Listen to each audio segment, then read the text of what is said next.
Hello, good morning. Welcome সবাইকে আরও একটা নতুন ভিডিওতে। আজকে বেশ সকাল থেকে ভিডিও শুরু করেছি। সকালবেলা এক গ্লাস ঈষদ উষ্ণ গরম জল খেয়ে ছাদে গিয়ে একটু হাঁটাহাঁটি, তারপর হালকা একটু ওয়ার্কআউট করার চেষ্টা করছিলাম। তারপর নিচে এসে দেখি হল ঘরটার একদম বেহাল অবস্থা। তো তখন লেগে পড়লাম সেগুলো গুছাতে। ঘরে একটা ছোট বাচ্চা থাকলে যা হয় বোঝোই তো, যে চারিদিকে খেলনা, পুতুল, রং, কাপড়, কাগজ কিনা ছড়ানো থাকে। তো সেইগুলো সব গুছিয়ে নিয়ে আমি রান্নাঘরে আগের দিনের যে বাসন ছিল সেগুলোকে সব গুছিয়ে নেব। এই সংসারে জানো তো বড্ড মায়া। যারা নিজে হাতে সংসারের সমস্ত কাজ করে, ঘর বাড়ি গুছিয়ে রাখে, তারা বোঝে যে সংসার, একটা ঘর, এটা কিন্তু যতটা ছোট শুনতে লাগে আসলেও ততটা ছোট নয়। এখানে অনেক মায়া রয়েছে। তোমরা বলো তো, এক মানুষকে কত কিছুই একটা সংসার জীবনে না সহ্য করতে হয়। কত অপমান, কত কটু কথা, কত বিদ্রূপ, কত পরিহাস, তারপরও আমরা মেয়েরা সংসার আঁকড়ে পড়ে থাকি। শুধুমাত্র এই মায়াটার জন্যই না, মায়ার টানেই তো পড়ে থাকি। একটা অদ্ভুত মায়া কাজ করে। এই মায়া কিন্তু বলো শুধু সংসারের মানুষগুলোর প্রতি না, এখানকার প্রত্যেকটা ইট, কাঠ, পাথর, বাসনপত্র সব কিছুর প্রতি মায়া আছে। আমি জানি না তোমাদের আছে কিরম ফিল করো, বাট আমার আছে। আমার ঘরের এক একটা হাতা খুন্তি থেকে শুরু করে এক একটা আসবাবপত্র সব কিছুই যেন আমার খুব কাছের, আমার খুব প্রিয়, আমার অন্তরের। ওগুলো সব কিছুতে আমার একটা মায়া জড়িয়ে রয়েছে। জীবনে আর যাই হোক, আমি আমার এই ঘর, আমার এই সংসার তো আমি ছেড়ে কোথাও যেতে পারবো না। কোথাও মানে যেতে চাইলেও যেন গিয়ে আমি সেই শান্তিটা পাবো না। তো রান্নাঘরের যে বাসনগুলো ছিল সেগুলো গুছিয়ে নিলাম। চলো আজকের ভিডিওটা করতে করতে তোমাদের সাথে একটু গল্পই করা যাক। কারণ জানো তো, আমি ভিডিওটা যখন করেছিলাম তখন রিয়েল ভয়েসেই তোমাদের সাথে কথা বলে ভিডিওটা করার চেষ্টা করেছি। কিন্তু তারপরে দেখি কি, পাশের বাড়িতে এত জোরে এত লাউড গান চলেছে। আমি ভেবেছিলাম জানালা খুলিনি বলে গানের সাউন্ডগুলো হয়তো ক্যামেরায় আসবে না, ভিডিওতে আসবে না। কিন্তু তারপর দেখলাম সবই স্পষ্ট শোনা যাচ্ছে। আমার কথাই কম শোনা যাচ্ছে, গানই বেশি শোনা যাচ্ছে। তো আর কি করা যাবে, ভিডিওটা মিউট করেছি। ভাবলাম চলো তাহলে একটু নিজের মনের গল্পই করা যাক। আর কি, এমনিও মনের গল্পই তো করি ভিডিওতে, সেটাই আর কি। তো দেখো এখন হল ঘরটা একটু ঝাড় দিয়ে নিচ্ছি, কারণ এখানেই আমরা চা খাবো। সকালে চা রুটিটা তো মা বানায়, আমি হয়তো চা বানাতে একটু হেল্প করব, কিন্তু রুটিটা মা বানাবে। আমি রুটি বানাতে একদম পছন্দ করি না। আর যতদিন মা আছে আর কি, ঘোড়া দেখলে ঘোড়া, অপশান আছে তো না, কিছু করার নেই, অ্যাডভান্টেজ নিয়ে যাই, জেনে বুঝেই নি, কী আর করবো বলো। তো মা রুটিটা করবে, তারপর আমি একটু চায়ে হেল্প করবো। আর এই দেখো বড় মেয়ে, তাকে কিভাবে খাওয়াচ্ছি, কারণ ও দুধ কর্নফ্লেক্স খাবে না। তাই জন্য ওকে এইভাবে ভুলিয়ে ভুলিয়ে একটু খাওয়াটা শুরু করতে হবে, যে ছোটোবেলায় ও কীভাবে খেত না খেত, এই করে করে। তারপরে একটু পরে যদি ও খেয়ে নেবে, তারপর শুরুটা এইভাবে করে দিলাম। জানো তো, দেখতে দেখতে প্রায় 10টা বছর পার করে দিয়েছি সংসারে। প্রথম দিকে মনে হয়েছিল সংসার করাটাই বোধহয় আমার দ্বারা অসম্ভব একটা ব্যাপার। মানুষ এরকম বলতো, এইভাবে ট্রিট করতো যে আমার দ্বারা সংসার করাই হবে না, আমি সংসার মেটেরিয়ালই হয়তো নই, মানে আমি মিলেমিশে থাকতেই পারবো না, আমি এক জায়গায় বেশি দিন থাকতেই পারবো না, এরকম একটা ধারণা ছিল মানুষের। কিন্তু সেই আমি জানি যে আমি কতটা সংসার মেটেরিয়াল। আমি ঘর ভালোবাসি, ঘর গুছাতে ভালোবাসি, ঘরের কাজ ভালোবাসি, আমি ঘরের প্রত্যেকটা মানুষজন থেকে জিনিসপত্র সব কিছু ভালোবাসি। এমনও বলা হয়েছিল যে আমার সাথে সংসার করা আর বিষ পান করা নাকি এক সমান। কিন্তু দেখো, বিষ পান করা মানুষগুলোও কিন্তু দিব্যি হেসে খেলে আজ 10টা বছর পার করে দিয়েছে এই আমার মতোই একটা অসংসারী মানুষের সাথে। আমি জানি না আমি কোন দিক দিয়ে অসংসারী, কোন দিক দিয়ে মানুষের আমাকে উড়নচণ্ডী মনে হয়, কিন্তু আমি তা আসলে নই, সেটা আমি জানি। যাই হোক, আর সেটা যারা আমার সাথে বসতি করে, আমার সাথে ঘরে বসবাস করে, তারাও জানে। তো সকালবেলা 7টা নাগাদ মেয়েকে তো খাইয়েছিলাম কর্নফ্লেক্স। তো এবার বেলার দিকে আজকে একটু ম্যাগি করে দেবো, আর একটু ভাত ভাজা করব, আর অন্যান্য রান্নাবান্নাও সব করব।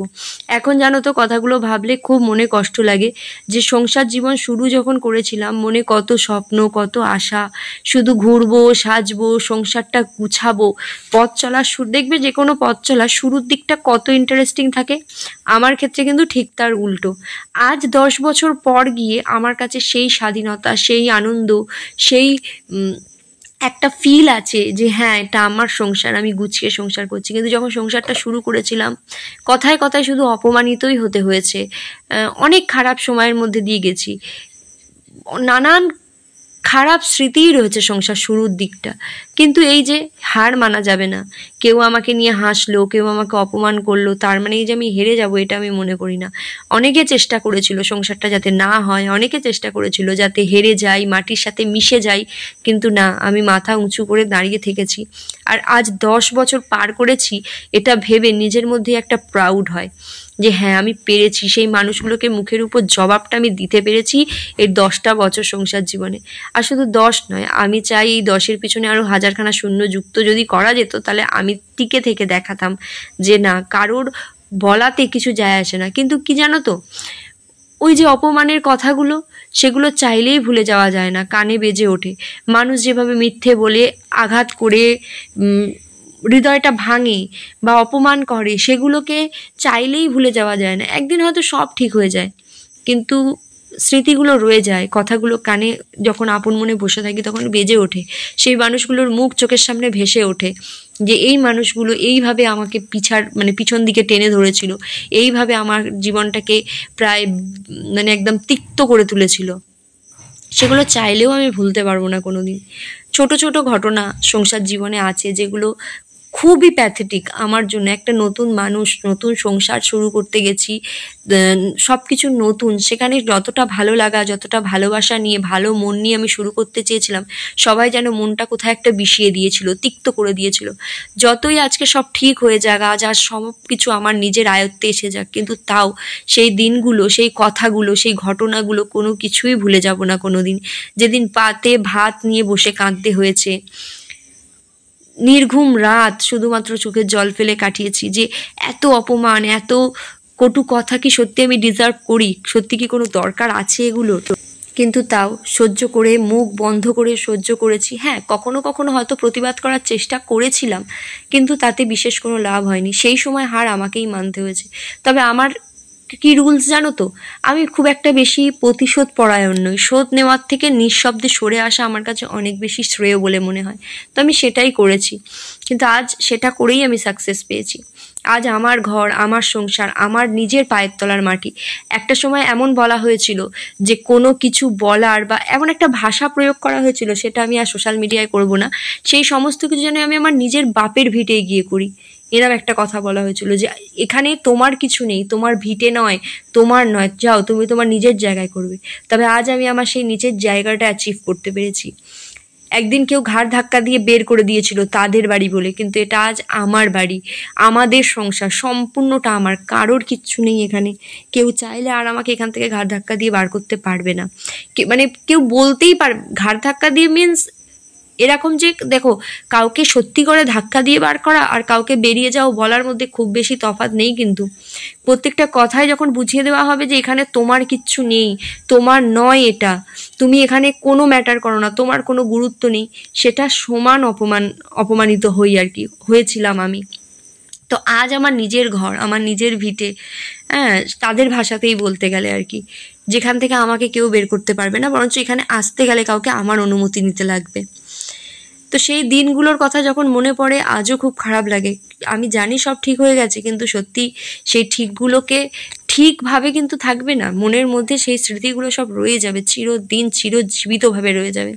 কত মানুষ এসেছে, এমনকি জানো এই যে ভিডিও বানাই তাই নিয়েও কত মানুষ হাসাহাসি করে। হ্যাঁ, অনেকেই মনে করে কোনো কাজই নেই ঘরে তাই জন্য ভিডিও বানাই। বিশ্বাস করো, আমি মনে করি না, পাশের বাড়িতে পিএনপিসি করার থেকে ভিডিও করা অনেক ভালো। তুমি ঘরে কি করছো না করছো সেটাকে ফ্রেমবন্দি করো, মানুষ না দেখুক, অন্য দিনে ভবিষ্যতে গিয়ে তুমি খুলে দেখতে পারবে যে তোমার ক্যানভাসটা, তোমার বাচ্চাটা কেমন ছিল, তুমি 10 বছর আগে কেমন ছিলে, তোমার লাইফস্টাইল কেমন ছিল, তুমি কতটা ইমপ্রুভ করতে পেরেছো কি পারোনি, এই ভিডিওগুলো দেখে সেখান থেকে।